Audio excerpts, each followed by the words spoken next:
हमारी जो इस टाइम की जो करंट फाइनेंस मिनिस्ट्री की टीम है वो बहुत ही नाअहल है।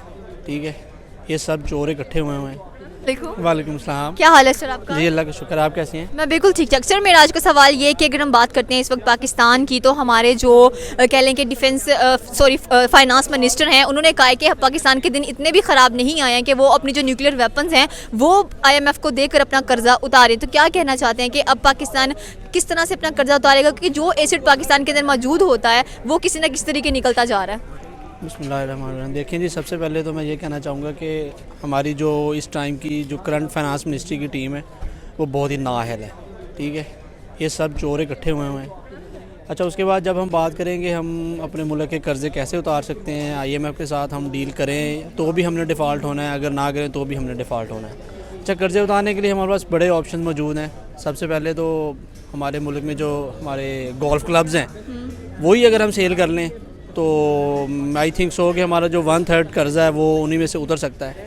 और उसके बाद जो हमारी आर्मी है, इसके पास जो हमारी हुकूमत की जो इस्लामाबाद में ज़मीनें पड़ी हुई हैं, ब्लू एरिया में काफ़ी महंगी हैं, वो ज़मीनें हम सेल कर सकते हैं। और उसके अलावा हमें जो बेसिकली हमें अपनी जो एक्सपोर्ट्स हैं ना वो इंक्रीज़ करनी होंगी। एक्सपोर्ट इंक्रीज़ करने के लिए हमें जो अपनी इंडस्ट्री है उसको कह लें कि पुशअप करना पड़ेगा, उस पर जो टैक्सेस हैं वो कम करने पड़ेंगे। और मेरे ख्याल में तो इन तरीक़ों के साथ हम अपना जो कर्जा है वो IMF ने कहा है कि हम आपको बेल आउट भी उसी सूरत पर देंगे कि अगर आप अपनी न्यूक्लियर वेपन्स हमारे यहाँ गिरवी रख देते हैं। तो अब बेल आउट का भी क्या करें? ठीक है, अगर IMF हमें कर्जा नहीं देता तो पाकिस्तान किस तरह से अपने आप को रिकवर करेगा? क्योंकि हमारे हुक्मरानों को बस यही है कि पाकिस्तान के पास एयरपोर्ट्स हैं वो भी दे दो, न्यूक्लियर वेपन्स हैं वो भी दे दो, मतलब कि जो हमारे पास हमारा बेनिफिट दे रहा है, हमें एसेट्स दे रहा है, वही हम देने पर तुल जाते हैं। एक्चुअली देखिए, हमें अपने न्यूक्लियर एसेट्स जो हैं वो तो किसी सूरत भी नहीं देने चाहिए उनको। वो अगर देते हैं तो हमारा हाल भी मे भी इराक़ और सीरिया और शाम जैसा हो सकता है, क्योंकि अभी भी जो डिफरेंट कंट्रीज़ हैं वो हमारे ऊपर जो अटैक है वो इसीलिए नहीं कर रहे कि ये एक एटॉमिक पावर है। फर्स्ट ऑफ हमें इसीलिए अपने जो एटमी असासे हैं उनकी हिफाजत करनी चाहिए और किसी भी सूरत ये उनके हवाले नहीं करने चाहिए। और जितनी भी पॉलिसीज़ हैं वो हमें बना सकते हैं हम लोग बैठ के, अगर कोई सिंसियर बंदा हो लाइक इमरान खान या फिर कोई भी अदर पार्टी जो सेंसिबल हो, मुल्क के साथ सिंसियर हो, उसको हम देखें तो अपने मुल्क के कर्जे उतार सकें।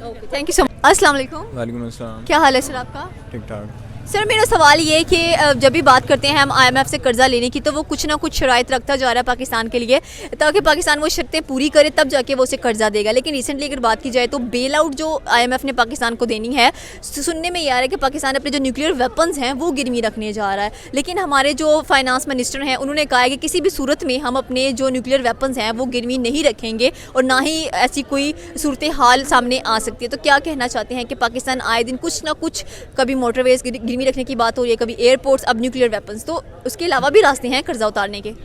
देखें, रास्ते तो हैं, जारी बात है, काफ़ी ज़्यादा हैं। कि इसका ये है, जिन लोगों ने लिए हैं आपके कर्ज़े, यानी कि जितने भी आपके बड़े पॉलिटिशियंस हैं, नवाज शरीफ, जरदारी, ये लोग, तो इनके इतने ज़्यादा प्रॉपर्टीज़ हैं और यानी कि इन्होंने जो कर्ज़े लिए हैं वो सारे तो इनके पास 90% होने हैं। मुल्क में कहाँ लगा है, कोई नज़र तो नहीं आता कहीं पे भी।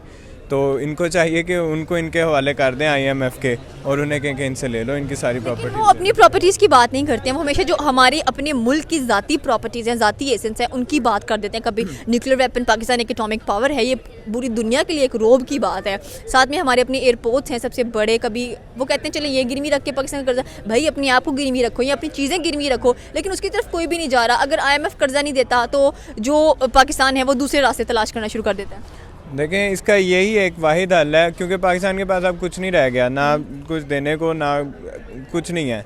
इनका बेहतरीन हल ये है कि ये आर्मी वालों को चाहिए या किसी को भी जो हैं जो चाहते हैं अच्छा मुल्क के लिए, उन्हें चाहिए कि जो बड़े बड़े जो पॉलिटिशियंस हैं ये इनको जाके हवाले करें IMF के और इनके सारे एसेट्स IMF को दें, सारा कर्जा वहाँ से उतारें और अपनी एक्सपोर्ट को अच्छा करें। तब जाके हमें ना IMF से पैसे लेने की ज़रूरत पड़ेगी। जब हमारी एक्सपोर्ट अच्छी होगी, कर्जा हमारा IMF वालों को उनको दे के, उनके एसेट्स दे के उतार लें। लेकिन हमारी जो गवर्नमेंट है वो, जो हमारी आवाम है वो भी इस चीज़ के अंदर नहीं आती है, साथ में आवाम को बेवकूफ़ बना दी। जैसे आप फिर देख लें, न्यूक्लियर वेपन्स की बात कर दी ताकि आवाम का ध्यान किसी और तरफ लग जाए और हमें जो असली अपना मिशन पूरा करना है वो कर लें। कभी हम इजराइल के पास पहुंच जाते हैं, कभी IMF के पास पहुंच जाते हैं, कभी हम इंडिया कहते हैं वो हमारा दोस्त नहीं है लेकिन फिर उससे भी गंदुम ले लेते हैं, कभी रशिया के पास पहुँच जाते हैं। मतलब हमने कोई जगह ऐसी नहीं छोड़ी जहाँ से हमने मांगा ना हो। बिल्कुल ऐसे है। और इसकी वजह ये है कि ये नहीं कि पाकिस्तान में कुछ नहीं है, पाकिस्तान के पास सब कुछ है। अगर ये एक्सपोर्ट करना चाहे तो पाकिस्तान बहुत कुछ कर सकता है, लेकिन इसमें हमारे जो पॉलिटिशियंस हैं उनका कोई फ़ायदा नहीं है। उनका फ़ायदा तब भी है जब ये वहाँ से जाके पैसे लेंगे, उसमें से अपना रखेंगे और बाकी जो तो बचा कुचा इनमें बांट देंगे, तो तभी इनका चल सकता है सारा कुछ। लेकिन इनको ये नहीं करेंगे ऐसा, क्योंकि ऐसा हो ही नहीं सकता। इन्होंने अपना कहाँ से घर चलाएंगे अगर ये नहीं करेंगे ऐसे तो। Thank you so much. वालेकुम सलाम। क्या हाल है सर आपका? बिल्कुल ठीक।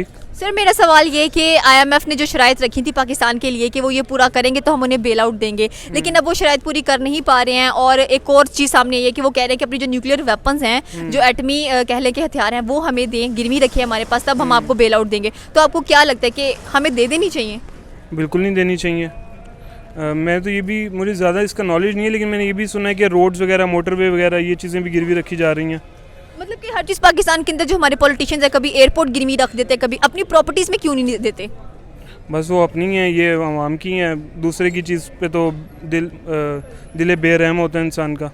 यही चीज़ है, वो अपना नहीं समझते इसीलिए।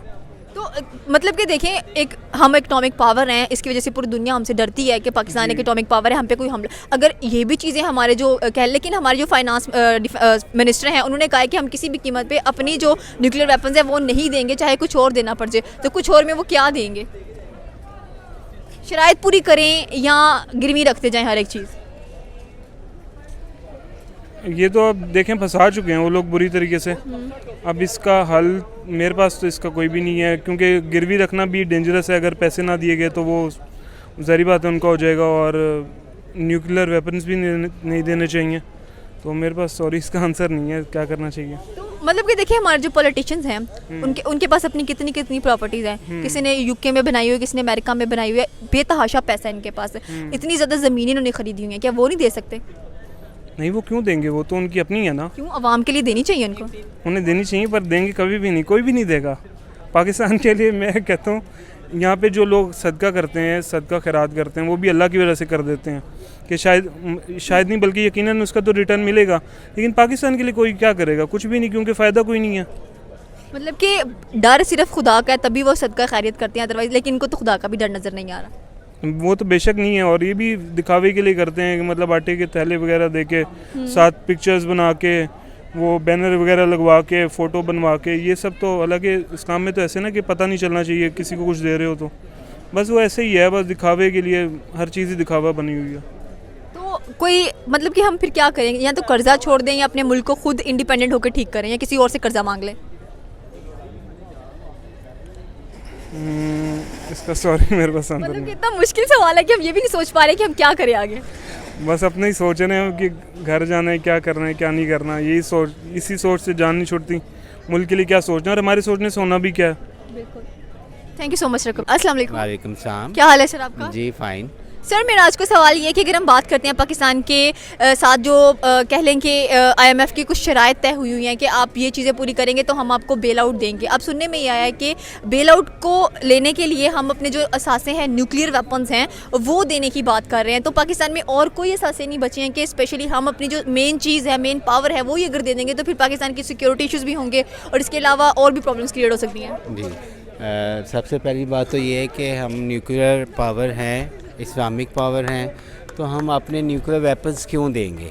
ठीक है, हमारी पाकिस्तान की ताकत क्या है एक्चुअली? अगर हम अपने हमसाया मुल्क इंडिया को देखें तो हमारा एक ही तो उनके पे साइकोलॉजिकल एडवांटेज है, और वो है न्यूक्लियर वेपन का। तो हमें किसी सूरत में भी ये वेपन्स नहीं देने चाहिए। IMF के साथ जो हमारी डील चल रही है, उसमें अगर हम अपने उन लोगों को जो टैक्स नहीं दे रहे, उनको टैक्स में लेके आएँ, उनसे टैक्स वसूल करें, और उसके ज़रिए से हम अपनी मईशत को बेहतर कर सकते हैं। इसके अलावा न्यूक्लियर वेपन देने का तो सवाल ही पैदा नहीं होता किसी सूरत में भी। जैसे कि हमें पता है कि हमारे जो पॉलिटिशियंस हैं उनके पास इतनी प्रॉपर्टीज़ पड़ी हुई हैं, और अगर बात करते हैं इस्लामाबाद के ब्लू एरिया की, तो वहाँ पे भी बहुत एक्सपेंसिव प्रॉपर्टीज़ हैं हमारे पास। अगर वो भी दे देते तो हमारे कर्जे उतर सकते हैं, एंड हमें अच्छी खासी बेल आउट मिल सकती है IMF से। लेकिन हम वो ट्राई नहीं कर रहे हैं। हम कभी एयरपोर्ट्स गिरवी रखने की बात कर देते हैं, कभी न्यूक्लियर वेपन्स की बात कर देते हैं, कभी कोई चीज़ बात कर देते हैं। मतलब हमारे जो कह लें कि लोग हैं या पॉलिटिशियंस हैं, उनको इतना पता नहीं है कि उन्होंने कोई सेंसिबल डिसीजन लेना है। अगर हमारे पॉलिटिशियंस की अगर आप देखें उनके पास कितनी दौलत है, तो आई थिंक पाकिस्तान के सारे कर्ज़े उतर सकते हैं अगर नवाज़ शरीफ, जरदारी और इस तरह के जो बड़े नाम हैं पाकिस्तान के, वो अपने एसेट्स जो हैं बाहर जो हैं वो उनको बेच के पाकिस्तान ले आएँ। अरबों डॉलर हैं उनके पास, तो क्या वो पाकिस्तान के लिए, इस आवाम के लिए ऐसा नहीं कर सकते? तो वो पैसे अपने मुल्क में वापस लेके आएँ। वही पैसे हम अपने मुल्क में जब स्टेट बैंक में रखेंगे तो हमारे ज़र मुबादला के ज़खायर बढ़ जाएंगे, तो ऑब्वियसली हमें IMF का ग़ुलाम होना ही नहीं पड़ेगा। ठीक है, हमारे पास पैसे इतने ज़्यादा हो जाएंगे। और दूसरा ये कि ये जो बड़े लोगों को रिलीफ देते हैं, उनको मुख्तफ मद में इंसेंटिवाइज़ करते हैं, उनको छोड़ के जो लोअर मिडिल क्लास है उन पे इन्वेस्ट करें ना, उनसे पैसे लें और गरीबों पे इन्वेस्ट करें। हम रिलीफ दे रहे होते हैं बड़े लोगों को जो ऑलरेडी रिच हैं, जो अमीर हैं, हाई क्लास हैं, तो उनसे रिलीफ ख़त्म करके लोअर क्लास को अपना शिफ्ट करें और उनको इनकम टैक्स में लेके आएँ, ताकि जो टैक्स नहीं दे रहे उस टैक्स के ज़रिए हम पाकिस्तान को बेहतर कर सकें। Okay, thank you so much.